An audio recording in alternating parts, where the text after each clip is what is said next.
क्या कहना चाहेंगे कि जिस तरीके से अगर कोई बच्चा बाहर पढ़ना चाहता है, आपकी तरह भी बाहर जाना चाहता है, तो उसका किस तरीके से वह लंदन में जाके, अमेरिका में जाके पढ़ सकता है, वह बताएं। क्योंकि बहुत सारे लोग इस तरीके के काम करना चाहते हैं, लेकिन उनको सही मार्गदर्शन नहीं मिलने की वजह से वो भटक जाते हैं, दिग्भ्रमित हो जाते हैं।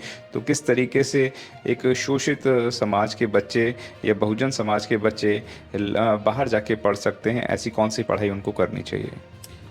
सबसे पहले तो जो बच्चे ये सब चीज़ें करना चाहते हैं, जी। उनके माँ बाप के लिए मैसेज है कि वो अपने बच्चों को सपना देखना सिखाएं। जी। जो मेरे शुरुआत हुई वो मेरे पेरेंट्स की वजह से हुई। हम लोग फर्स्ट जनरेशन लर्नर हैं, लेकिन हमारे माँ बाप ने ही हमको सपना देखना सिखाया।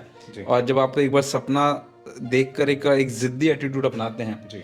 कि ये मेरे को ये चीज़ करनी ही है, जी। तो आप आधी जंग वैसे ही लड़ जाते हैं। जी। उसके बाद कुछ चीज़ें होती हैं, आपकी इंग्लिश थोड़ी बेहतर होनी चाहिए, और जो कि इंग्लिश इसलिए बेहतर होती है लोगों की क्योंकि उनका संसाधन होते हैं। आपके पास नहीं है तो इसलिए आपके नहीं, आपकी इंग्लिश हो सकता है ख़राब हो, लेकिन उस चीज़ से डरने की कोई ज़रूरत नहीं है। जी।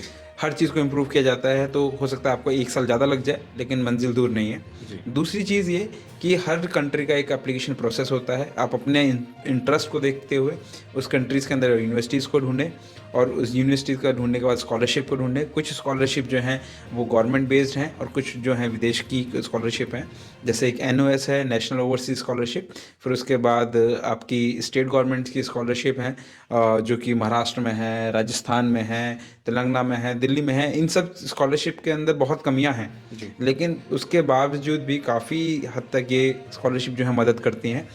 और इसके अलावा जो विदेश की स्कॉलरशिप में एक फीलिक्स स्कॉलरशिप है, चीवनिंग स्कॉलरशिप है, और तमाम स्कॉलरशिप हैं जी। जो कि ऑक्सफोर्ड केम्ब्रिज यूनिवर्सिटी के बेसिस पे भी हैं। जी। तो आप इन्हीं सभी स्कॉलरशिप को आप खुद से देख सकते हैं। अदरवाइज़ कुछ संगठन हैं जो कि अच्छा काम कर रहे हैं, जैसे कि एक नालंदा अकेडमी चलाते हैं अनूप कुमार, वो काफ़ी साल से इस काम में लगे हुए हैं, आप उनके थ्रू जा सकते हैं। और उसके अलावा एक एकलव्य फाउंडेशन है, आप उनके उनके थ्रू भी जा सकते हैं, वो लोग भी गाइड करते हैं।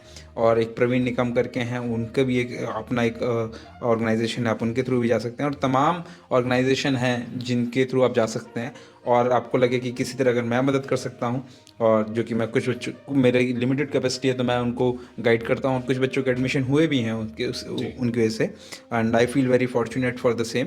तो अगर आपको ऐसा लगे कि अगर मैं अपनी फील्ड से अगर कुछ मदद कर सकता हूँ, तो आप मेरे को भी लिख सकते हैं। मेरा ईमेल आईडी मैं आपको डिस्क्रिप्शन के लिए दे दूँगा। राइट।